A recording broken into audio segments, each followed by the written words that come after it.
Drama serial मुकद्दर का सितारा में आखिरकार फैजान ने इस बार हादिया को धमकी दे दी कि अगर उसने उसके साथ किसी किस्म का भी बुरा किया तो ऐसा ना हो कि उसके बेबी को नुकसान पहुंचा दे। उधर शीना भी हादिया के ऊपर टूट पड़ती कहती है कि तुम्हें शर्म नहीं आती, तुम फैजान के ऊपर इल्जामात लगा रही हो, क्योंकि हादिया ने सारी की सारी हकीकत बता दी है कि ये दिन रात लड़कियों के साथ बातें करता है, उनके साथ मुलाकातें करता है, यहाँ तक कि उनको महंगे महंगे तोहफे भी लेकर देता है। आने वाली किसकी मुकम्मल कहानी में आप सभी दोस्त देखेंगे।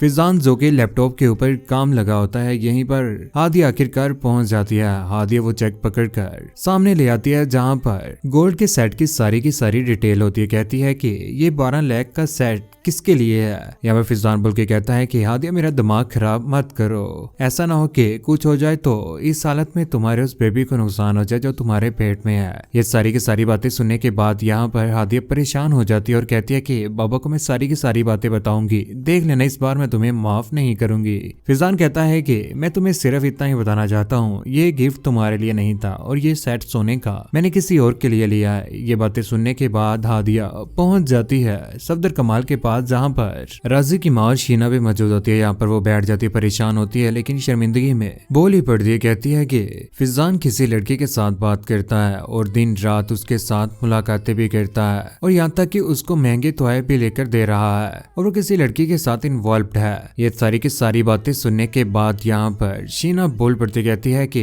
फैजान ने तुम्हारे लिए घर के बारे में सोचा और यहाँ तक कि तुम्हें घर भी लेकर देगा, लेकिन तुम्हें शर्म आनी चाहिए, तुम फैजान को जलील करने की पूरी कोशिश कर रही हो। और यहाँ पर सफदर कमाल हैरान रह जाते हैं कि ऐसा कैसे हो सकता है और यहीं पर फैजान भी पहुंच जाता है। फैजान बहुत ज्यादा खुश होता है जब हादिया की बेइज्जती शीना कर रही होती है, लेकिन सफदर कमाल को तो ये सारी की सारी बातें समझ आ ही जाती हैं, क्योंकि जब वो ऑफिस में जाता है तो वहां पर जाकर सोचों में गुम है। कहता है कि कहीं वो लड़की फैजान की जिंदगी में दोबारा से वापस तो नहीं आ गई, लेकिन ऐसा ही है। बहुत जल्द फैजान की सारी हकीकत सबके सामने आने वाली है। उधर ऑफिस में लड़ पड़ता है राजी के साथ भी, कहता है कि ये हम सबके खिलाफ है, मुझे भी धोखा दे रहा है, आपको भी धोखा दे रहा है। यहाँ पर सफदर कमाल सारा का सारा माजरा देख रहे होते हैं। फैजान ने दोनों हाथ राजी के पकड़े होते हैं और सफदर कमाल आकर छुड़वा देते, कहते हैं कि ये क्या हरकत है तुम्हारी, लेकिन यहाँ पर रोते हुए बोल पड़ता है। फैजान कहता है कि